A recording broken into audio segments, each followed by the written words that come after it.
Halo semua Sobat Energi Suara, berjumpa lagi dengan suara saya, Majulan Sukadi di akun YouTube Wow TV.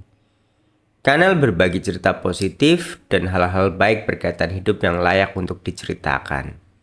Teman-teman, pada pagi hari ini saya ingin berbagi cerita berkaitan pembelajaran otodidak. Tetapi sebelum masuk ke pembahasan itu, ada satu quote yang ingin saya bacakan sebagai pengantar diskusi kita. Quote-nya itu seperti ini.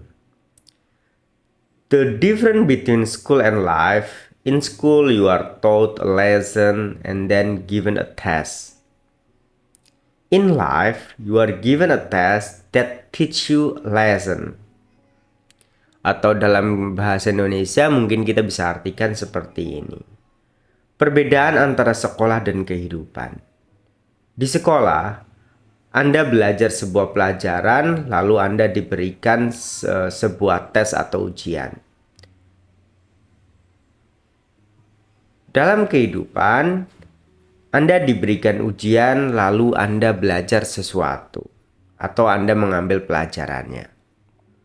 Nah, ini quote sebagai pengantar diskusi kita. Berkaitan dengan pembelajaran otodidak. Memang pembelajaran otodidak kita suka membandingkannya dengan pembelajaran formal, informal. Kalau pembelajaran formal tentu pembelajaran yang memang di sebuah institusi dan institusi itu terdaftar secara resmi dan sah dalam pemerintahan ataupun dalam departemen pendidikan. Informal juga sama, informal masih tetap harus mengantongi izin pembelajaran atau mendirikan pusat pembelajaran itu. Tapi berkaitan dengan pembelajaran otodidak, di sini mengacu ke dalam motivasi internal kita untuk mempelajari suatu bidang tertentu yang benar-benar kita minati. Nah, teman-teman, berkaitan dengan pembelajaran otodidak atau pembelajaran yang memang kita berasal dari pengalaman internal kita sendiri, kita membutuhkan pengetahuan itu. Berangkat dari quote yang di awal saya bacakan, ketika perbedaan sekolah adalah ketika kamu belajar materi dulu baru kamu diberikan ujian. Artinya, mungkin ya kita memiliki persiapan yang cukup. Kita memiliki ya dasar materi, dasar hal apa yang nanti akan diujikan. Tetapi berbeda dengan kehidupan. Kehidupan dalam quote itu bercerita bagaimana kita mengalami sesuatu, lalu kita bisa mengambil pembelajarannya. Poin ceritanya atau dalam sesi pertengahannya yang saya ingin diskusikan berkaitan pembelajaran otodidak. Teman-teman, apakah kehidupan pernah memberitahu Anda apa yang akan terjadi ke depan? Cara bijaknya memang kita bisa belajar dari melihat atau mendengar pengalaman orang lain. Itulah teori-teorinya.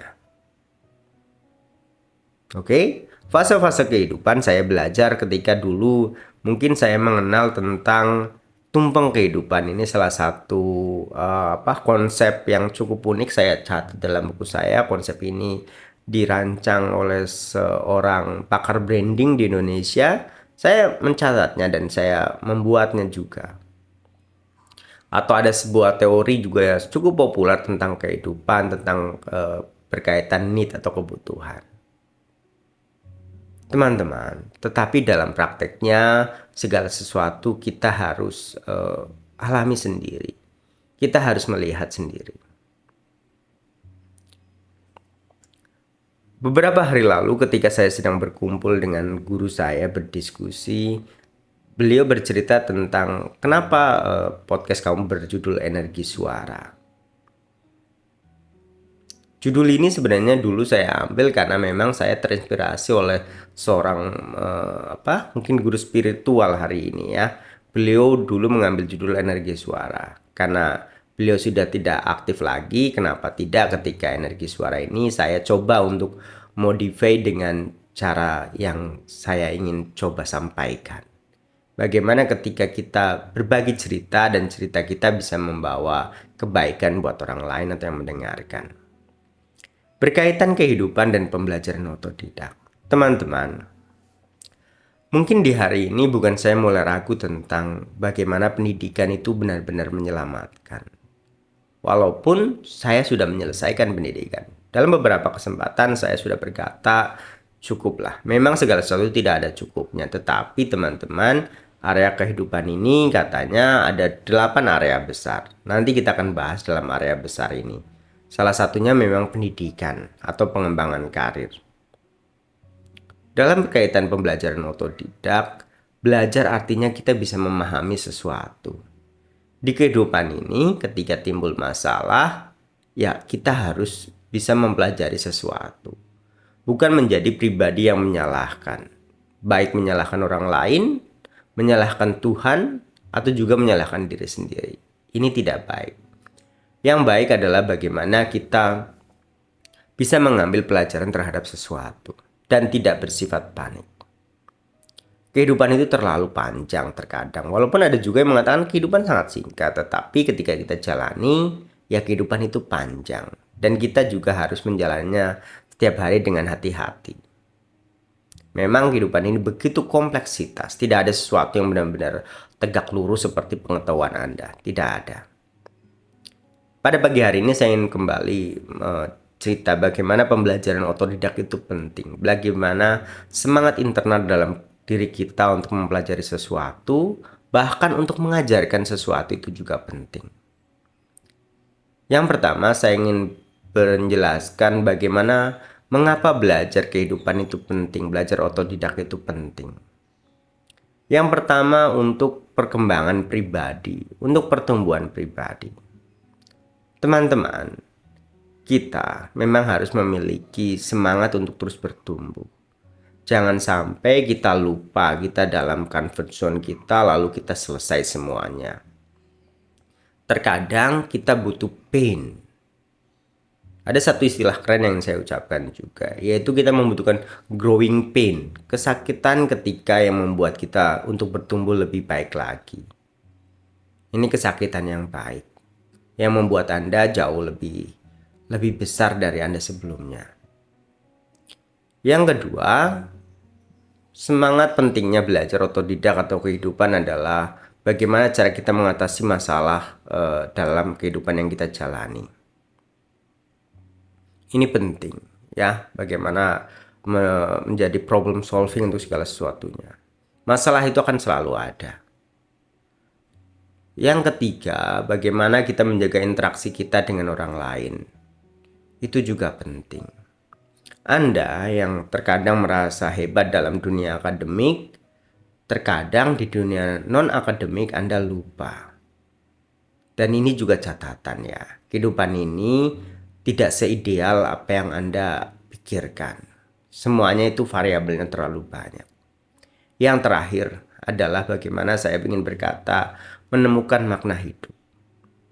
Di sini berkaitan sebenarnya kita bertanya, mungkin ini seperti teori Maslow ya, tentang teori need gitu. Apakah kita sudah puas hanya memenuhi kebutuhan sandang pangan kita, atau kita butuh eksistensi? Teori ini penting. Nanti saya akan jelaskan. Tadi saya berjanji akan menjelaskan tentang tumpeng kehidupan dan teori Maslow. Mungkin nanti suatu saat boleh kita mendengar atau kita membahas teori itu. Berkaitan pembelajaran otodidak teman-teman, ini bagian yang penting yang bagaimana membuat kita bertumbuh secara pribadi, kita belajar untuk menyelesaikan masalah, kita belajar untuk membangun hubungan dengan orang lain, dan yang paling akhir menemukan makna kehidupan kita. Karena saya memiliki latar pendidikan agama, saya ingin kaitkan dengan agama. Teman-teman, serumit ataupun mungkin selurus apapun kehidupan kita, kehidupan di sini, kita masih punya tujuan lebih, yaitu kehidupan setelah kita di sini. Atau dalam bahasa agama saya, selama kita masih belum terbebas dari roda samsara, kita masih terus berputar-putar. Dalam putaran itu, lebih baik daripada Anda jungkir balik, tentu berita baiknya adalah ketika Anda menyiapkan putaran selanjutnya. Persiapannya dengan apa? Kalau dalam ajaran saya diajari untuk terus melakukan perbuatan baik. Hal-hal baik. apapun itu bentuknya. Tidak menyakiti orang lain, itu juga perbuatan baik. Berbuat baik ke mereka, itu juga perbuatan baik. Yang paling pribadi, mungkin Anda bisa menyucikan pikiran kita. Menyucikan pikiran, ini juga salah satu perbuatan baik. Teman-teman, mungkin itu yang bisa kita diskusikan berkaitan dengan pembelajaran kehidupan. Sebagai penutup, supaya ini dirangkum dengan cara yang lebih akademis, saya ingin membaca quote-nya kembali. The difference between school and life. In school, you are taught a lesson and then given a test. In life, you are given a test that teach you a lesson. Terima kasih teman-teman. Selamat pagi. Salam.